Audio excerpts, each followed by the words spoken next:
Welcome to this pre-leading complexity webinar hosted by CRISP. So CRISP, we're an agile consultancy based in Stockholm. We have David in Gotland and some other places. So we work a lot with leadership and organizational development and sustainability as well. And today we have Daniel Hires, Chief Marketing Officer for the IDGs. And IDG stand for the Inner Developmental Goals. And at CRISP, we have been supporting and helping out the IDGs, and we are using it ourselves. And also we are supporting the upcoming summit. And we have had many kind of co-organized events in the past as well. So we are happy to have you here, Daniel, and we are happy to learn more about the IDGs and why it's important, and also the connection to sustainability and leadership. So yeah, welcome. Thank you. Thank you very much, Michael and Thomas, for having me. I think it's a tall order that I can teach you any more things, because I think you've been involved in this from even before it was called the IDGs. I mean, back then when we were the group, I wasn't part of it yet, was still doing Mindshift conferences. So I think you are probably the true experts here. So you'll have to, judge if how my performance was today. But yeah, I'm super happy to be here and share a little bit about the IDGs and where we come from. And I'm just curious a bit to learn a bit more, since we're not a huge group. Maybe we can just work with a bit of a sign of hands to get a sense of how many people have heard about the IDGs before. Okay, good. Okay, a few. And has anyone maybe been at the summit last year, at the IDG summit? Okay. So not too many people outside of Chris, but that's good to see. I did want to maybe get us a little bit into why do we see the need for the IDGs. And so kind of maybe one last question, if you kind of use the screen height a little bit as the thermometer, are you in a really good mood, you're at a 10 up here, or are you a bit oh, this has been a long day, and where are you kind of in that? All right, I would say at least 50% everyone. So I apologize that probably in the first 5 minutes, I might be contributing to your hand going down a little bit lower, but I hope that I can then help you to come back up from that. But I would really like to invite you just to, also see how this makes you feel, some of the things that I just wanted to share with you. And David, some of this might sound familiar to you, but I hope you can bear with me. I'm just going to share my screen, and I would just like to ask you, I brought a few questions about things, facts in the world, and I just wanted to share and see kind of if you have kind of a sense of where we are with different things. And so I think the first question that I have, where is my virtual clicker? It's hiding underneath Zoom. And the first question is, if we look at the global biomass for mammals, how much of that global biomass is wild nature, and how much is kind of humans like us and the animals that we are intending to eat, so our livestock? So how much is that humans and livestock? Is it 22%, 73, 11, or 98? And if you're thinking about it, you don't have to say it out loud or put it in the chat. You can really just think to yourself. And I'm not sure how many people would have guessed that haven't seen this before, but the answer is 98.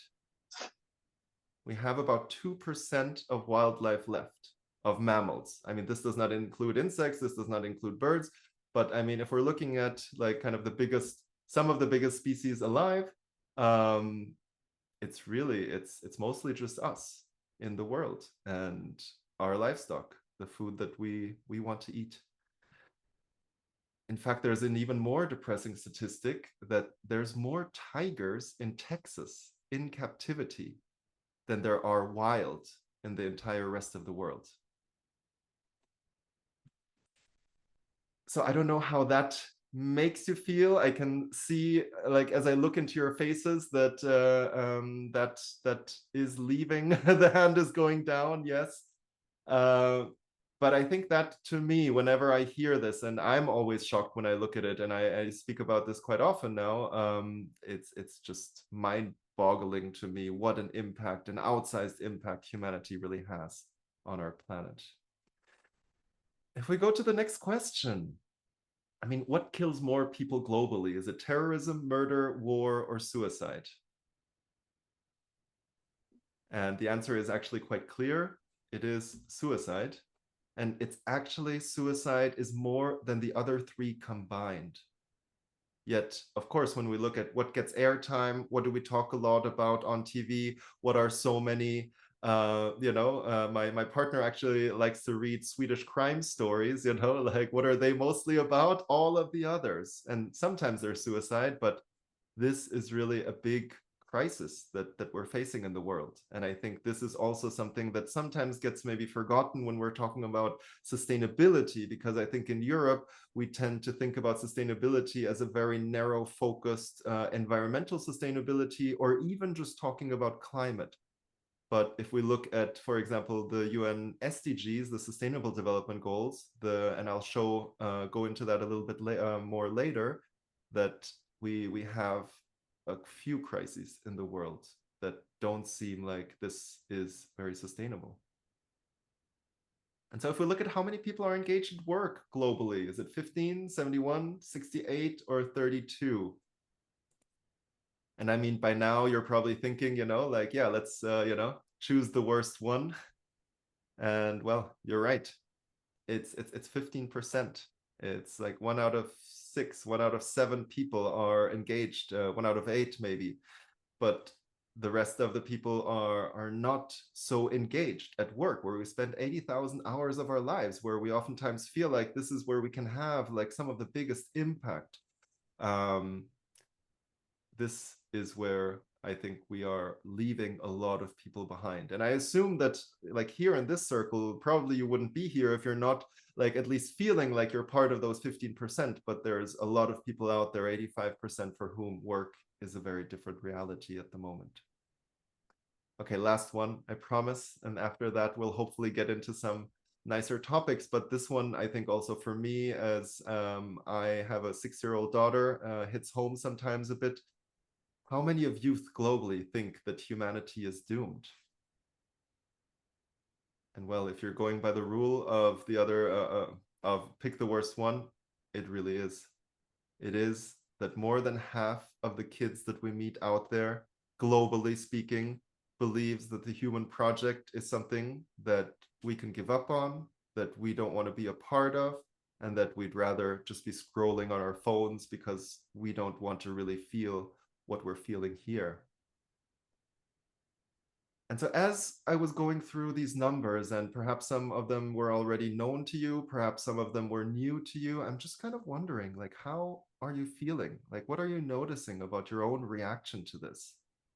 Maybe some of you, I don't see you, like, you might be Googling actually some of these statistics and numbers, because you're just like, no, that can't be right. 98%, that's almost everything. I know I feel like that sometimes. Or are you just trying to think like, oh my God, this is way too much. This is overwhelming. I don't really want to get into this. This is too much for me to think, or too much for me to feel, actually. So I'm just going to block it out. And I think that's also a very understandable reaction. I think a lot of us feel like that. I mean, we see numbers and pictures like this when we see that the more we know about how are we dealing with our planet, and which boundaries are we crossing in terms of keeping a livable planet, it seems like that every time this gets updated, we get more bad news about the state of our planet. And since we have a very Nordic audience, I suppose that you're familiar with the Sustainable Development Goals. Is there someone who isn't familiar with them? Gertjan? So this was actually a framework I am actually, sorry to interrupt. I was raising my hand to. Ah, yeah, perfect. You know it. Good. Good, excellent. Because I am based in Barcelona, actually. And so 50% of the time that I talk to people, they're not familiar actually with the Sustainable Development Goals. But then it seems like that we know where this is coming from. And I mean, the idea behind this was that this is a bit of a blueprint of what do we need if we want to kind of pursue sustainable development in the world. And we can see there is no poverty, there is zero hunger, just as well as there's also partnership for the goals, as well as peace, justice, and strong institutions. And so there's a lot of different considerations about what is kind of the external change that we want to move to if we're thinking about sustainability and really want to take that serious. And last year, the UN published a halfway report about how are we doing on this. And this is a very short summary of how we're doing. And at least this is, you know, like not a mathematical kind of way of looking at it, but I see a lot more red and a lot more yellow than green, which would mean that we are actually on track with meeting the targets. And so I think this is really the kind of consciousness, the field of which the inner development goals were born, because what we are talking about is that if this is the external change that we think we need in the world, we believe that this needs to be complemented by an inner perspective, that we will not reach this external change if there is also not a shift internally. And when I talk about internal, it's we're called the inner development goals. So I think it's easy for people to think about inner as an inside individually. But I would really like to stress that we're not just talking about individuals, but also what's happening inside of organizations. And so we're quickly at talking about culture, talking about norms, and these kinds of topics. And so I would love to kind of invite you, before I go a bit too deep into the inner development goals, to form 2 breakout groups.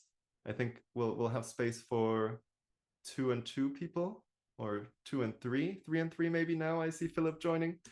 And reflect a little bit on what do you think are some of these skills, or what are these inner skills that we need to build if we want to build a more sustainable future. And perhaps we could spend just 5 minutes in breakout rooms.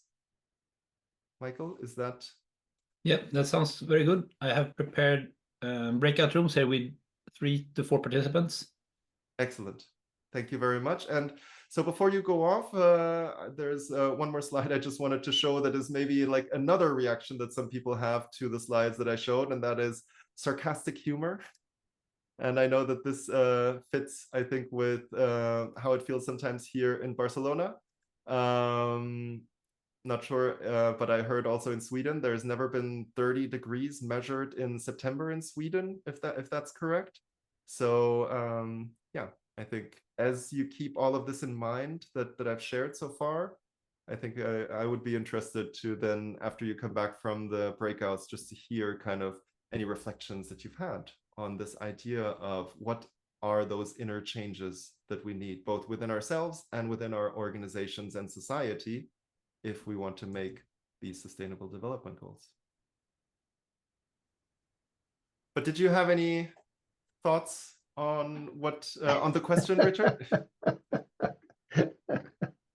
Yeah, maybe. I think we need to be open to facts.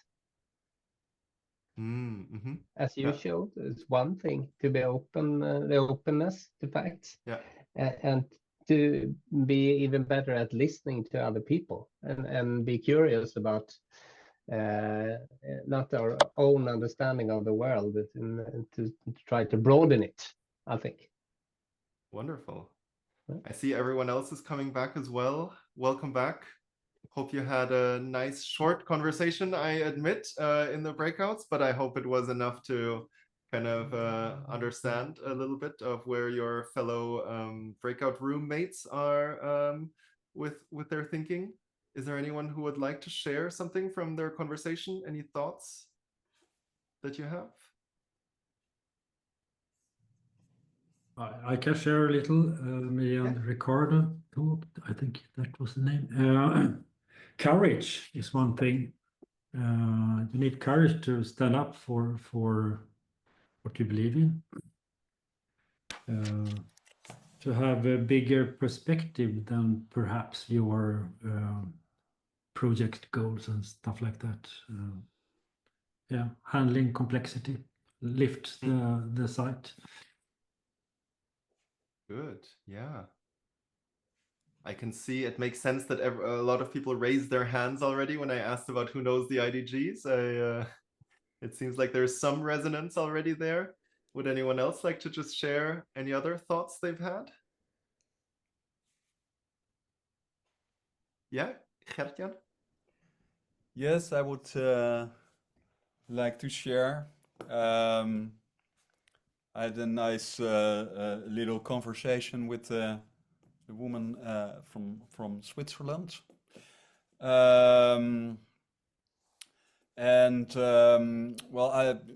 what I'm about to say is just my part of the sharing, because that's the only thing we came about, and then the 5 minutes were already already done. Yeah. So, to me, what attracts me in these inner development goals is the what I perceive as heightened attention for this beingness and relating, because that is I think what's sometimes lacking when we're doing projects together. There's a lot of stress on it, there's a lot of pressure, a lot of need to have all the answers. That's pressure on professional people especially, I think. And while we don't have the answers, and there's more like a process of bringing these answers out together in a co-creation, and that asks for like connecting, being, taking time, combining perspectives, all that kind of stuff. And so that the model provides for that, and that is something I find very interesting. Nice, thank you for sharing. Yeah, I think you can hear already that a lot of you are already familiar with the framework. I mean, this is so probably many of you will have seen something like this. I'm going to put it on the slides actually also in just a second. But as we are a small group, I just would love to encourage any kind of questions, anything that comes up, feel free to just interrupt immediately. I'll try to keep this a little bit short as some input, because I'd just be curious to see what questions you have. Is there anything else that I can help clarify? But I thought maybe one thing that I would like to share a bit about the IDGs is that the question that you've been discussing now in the breakout rooms has been a question that has been alive for over 10 years in a conversation happening here on this little island in the Stockholm archipelago, where this man, oops, no, sometimes it doesn't work. This man has actually brought a lot of people together to start thinking about what are these inner changes that we need, and how can we raise more awareness in the world for this, because it seems like everyone is just focused. I mean, a little bit like Gertjan said, no, like we're focusing on, we have to have all the answers, like the transactional part, that outcome, and we're not always perhaps paying enough attention on that being and relating side in some contexts. And Thomas wrote this wonderful book on the Nordic secret. I will let you discover that book on your own. But just so much I would like to say is that one of the conclusions of this book is that for Thomas, he makes this argument that one of the reasons why Scandinavia developed differently than the Anglo-Saxon world, and perhaps even the rest of Europe after the Industrial Revolution, was that there had been a big number of people that had been able to go through something that we perhaps would today consider as something as like an inner development retreat or offsite. And so this is, I think, one of the theses behind the IDGs, that we think we need more people in training at these times of, you know, multiple crises, some maybe call it also the meta crises, in order for us to upgrade in a way kind of the human side of things, and not just the technological side, for us in order to deal with these the situations that we're facing. And so I've mentioned the SDGs. In some ways, these could be seen as a bit more of symptoms. And I'm sure that many of you are aware that I think our old world has really been good at helping equip us for technical problems. So things that seem to be easily identifiable, that seem to have a solution that we can work towards. However, when we're looking at what are the SDGs and what are a lot of the problems that we're facing today in nature, that these seem to come from more of a complex nature. And the difference being that a complex problem is something that is perhaps harder to grasp, it's harder to actually define. There might not be one kind of solution. And while we're on our way to solutions, we might not even know that we just need to keep on doing what we're doing, and then we're going to get to that better place. And so oftentimes this requires a different skill set from us. And this is really how we arrive at the IDGs and this importance of that inner dimension of change. We've been working together with these people from the adult development and psychology areas. You might recognize one or two of them.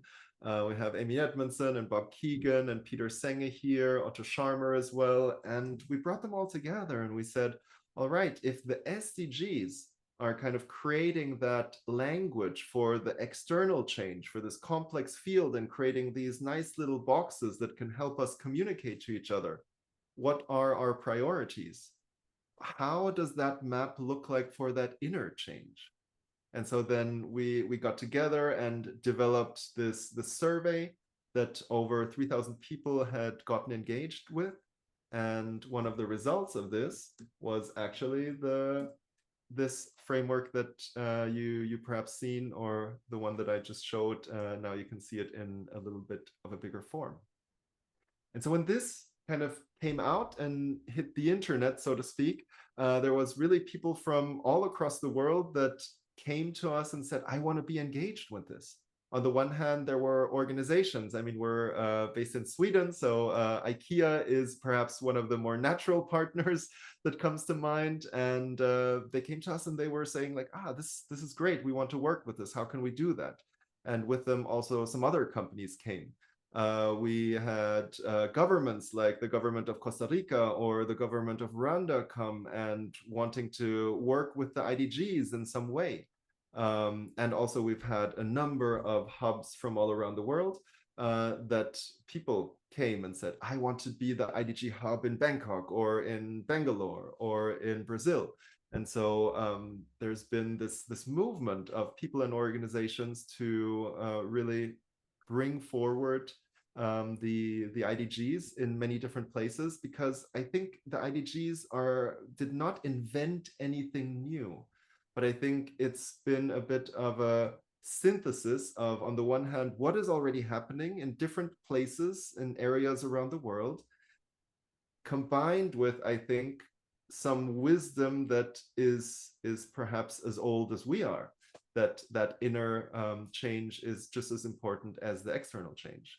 And so a lot of people, I think, that are engaged with this, they come to us and talk about how the IDGs are helping them get visibility for some of the work they're doing, or that it helps them express actually the importance of their work in a way that they hadn't been able to do quite as much on their own. So great, I see a question from Pontus. I would also think that this is about as much as I wanted to share with you, I think, on the presentation side. So I would invite you to share more questions if you have them here. I think we have about 5-6 more minutes here in this webinar. And if you would like to stay longer, I'm super happy to stay an extra 15 minutes to go more into questions if that's needed. But yeah, I think, Pontus, the question I think that you have is something that a lot of people are perhaps struggling with, because the IDGs is like a really big kind of place. In a way, we're working with academia, we're working with governments, we're working with companies. But I think like when you're thinking about like a pitch for your consultancy, is that for them to come on board as an IDG partner? Yeah, to get interested at all in the first place. Yeah. I mean, is your consultancy already working in this kind of area of supporting kind of leadership, supporting organizational development, that kind of a thing? Yeah, we have a lot, quite a few agile coaches and project managers and stuff like that. And we have a small group with consultants that work with sustainability and primarily the SDGs. Yeah. But I'm interested in this, the inner development goals. So I want to pitch that as well. Yeah. But I'm not really sure how to do it. Yeah. I mean, I suppose there could be different kind of ways. I think for me, one of the things that I kind of think about a lot is basically how much of awareness is there for this, that, you know, if we're looking at the SDGs as purely a technical problem, there's a lack there. And it seems like if you're already doing organizational development, there's some sense of that this matters, right? Yeah, sure. And the way that I see the IDGs and what we're doing with our partner network is that we're bringing together those kind of pioneers, those organizations that understand that this is kind of one of the shifts that we need to make. And so I think coming into that network is, of course, a great place to understand where are the trends shifting towards and what is happening there. So that could be a reason to engage. I have a few thoughts about it, and one of them is that I had to show the link between the SDGs and the IDGs. But it's quite a weak, I would say.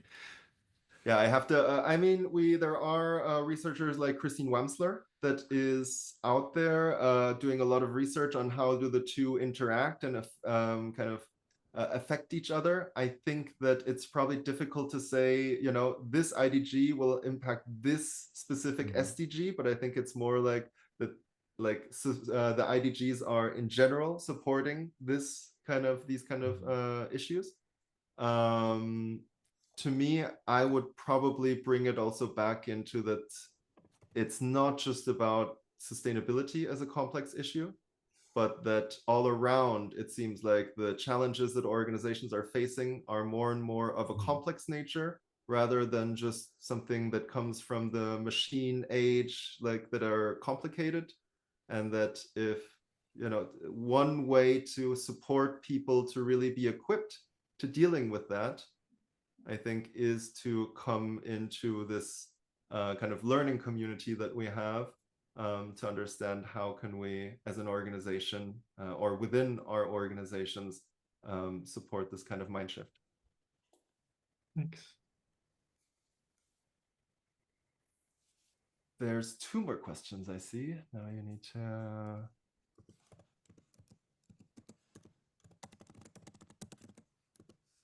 wonderful. Synergos. I know that Peggy Delaney is coming to the summit in 2 weeks, Marlene. So looking forward to seeing her there. How do we enable people to gain confidence in practicing them? Yes. So one thing that we're doing, actually, this is happening. Thank you for the question, Philip. This is happening both in the hubs where people are meeting and just kind of practicing together. Another place is the partner network, where then we are both practicing together, but also asking the question of how can we bring this into scale via our organizations. And so that is another reason to come and be part of the partner network. But to be honest, I think sometimes I talk to people and they're like, like, how can we put on, you know, like a big program, and, you know, like that will probably also need big budgets and all of that. And I think that there is a way to really just start small with this.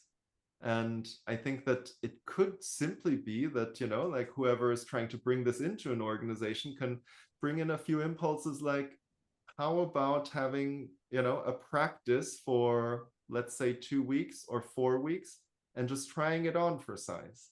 So that could be something that we take 5 minutes in the morning and we do some kind of gratitude journaling where, you know, really simple, we just ask ourselves, what are we grateful for today? And I think, you know, those 5 minutes, if we can do that on a daily basis, I think can be like the first little step to get into a new kind of behavior and a new kind of habit. And so, yeah, I think for me, I always like to encourage people before they think about kind of the big programs and everything, that it can start really small and with zero budget, essentially.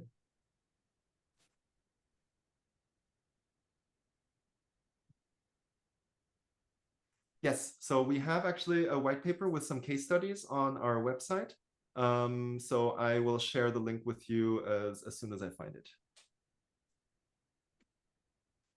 Good. Now I'm looking at Michael because I promised to land at around 5:40. Yes, and I so don't shall see any you more mention- questions in the chat. Yeah, and maybe you could mention just the summit quickly.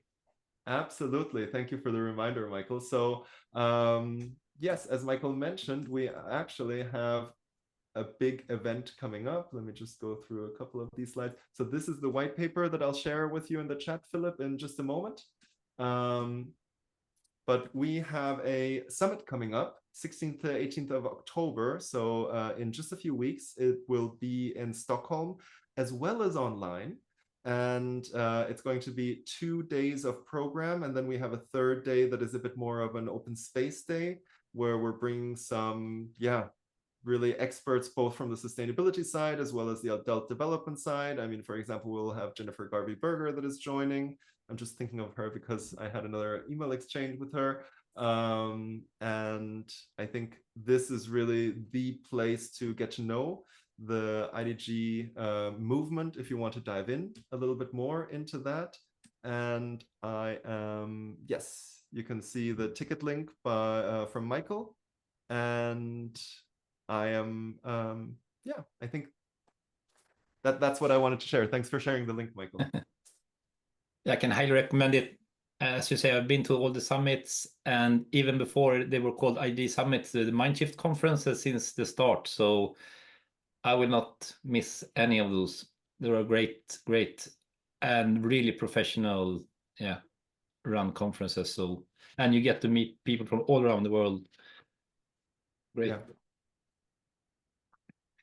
Okay, great. We're going to wrap up. Thomas, you could maybe share a little about the Leading Complexity program as well. Yes, I would like to do that. Let's see if I can in some way take over presentation mode. Let's see here. Yes. Here you go. So, as we said before, or Michael said before, this is a pre-session to the Leading Complexity program, and we are kind of dealing with the same thing, and we are kind of inviting the same kind of people. And so, because I think the way to reach the SDG is to be able to handle complexity. And as the IDGs are saying, we need to grow in our mind to be able to change the outside. And that is true for the world, but also for companies. So that's the reason why we have the Leading Complexity program. So it's about what can we do to be leading in a complex world, but also thriving in a complex world. To help people understanding that, is the way we do that is by inviting a lot of very interesting thought leaders around the world in the topic. And this is the third year we are doing this. And this year we have the people you see in front of you. We have Bonita Roy, who is also very engaged in the IDGs. We have NKC, very interesting person who set up, he helped like 40,000 poor people in India to get out of poverty, which is really interesting. We have Jos de Blok, who is working within the healthcare in Netherlands, and a lot of really other interesting people like Gary Hamel. He's kind of the guru when it comes to modern management. And I could continue talking forever, but we have to wrap up, so I will speed up a little bit. If you, just like us, are really interested in how to lead in complexity and learn from the best, then you can sign up to the program, and you will also, because you are participating in this webinar, you will get a 20% discount. When you're signing up, you will also get access to last year's and the previous year's speakers. And this is just a couple of them. Here we see Jennifer Garber-Berger, which Daniel just mentioned. And we will also, you will also listen into the masterclasses from Peter Senji, which also is an IDG friend. And I think that Dave Snowden also had been participating some time before. And if you're still not really convinced, then I can recommend that you listen into the podcast that is produced by Michael and myself, and where we are weekly coming out with a new episode where we have interviewed those fantastic people and also are making sense of what they are saying. So please do that. Okay, handing over to Daniel and Michael for some last words. I would just like to thank everyone who came and participated, and we will send out an email after this with the recording as if you want to watch more or spread it, or for those who didn't show up live, and the links again. So, and thank you so much, Daniel. Looking forward to meeting you in person at the IDG Summit.